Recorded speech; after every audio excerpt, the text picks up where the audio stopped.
I first saw them 3 weeks ago, standing there, watching.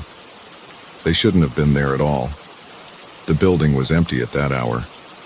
But in the glass doors at the end of the corridor, their reflections were as clear as day. I work late at Morgan & Smith Accounting, usually until 9 or 10 p.m. The overtime pay is good and I prefer the quiet.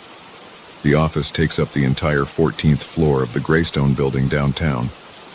It's mostly cubicles with glass-walled conference rooms along the sides and a long central hallway running the length of the floor. Both ends of the hallway have heavy glass double doors, one set leading to the elevators, the other to the emergency stairs. That first night I was heading to the break room for coffee. The fluorescent lights hummed overhead.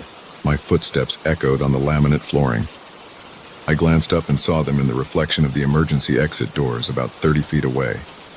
3 dark figures standing perfectly still at the far end of the corridor behind me, just watching. I spun around. The hallway was empty.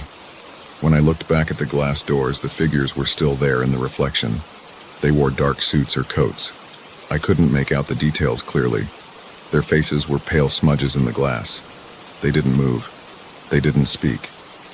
They just stood there staring in my direction. My heart pounded. Sweat broke out on my forehead.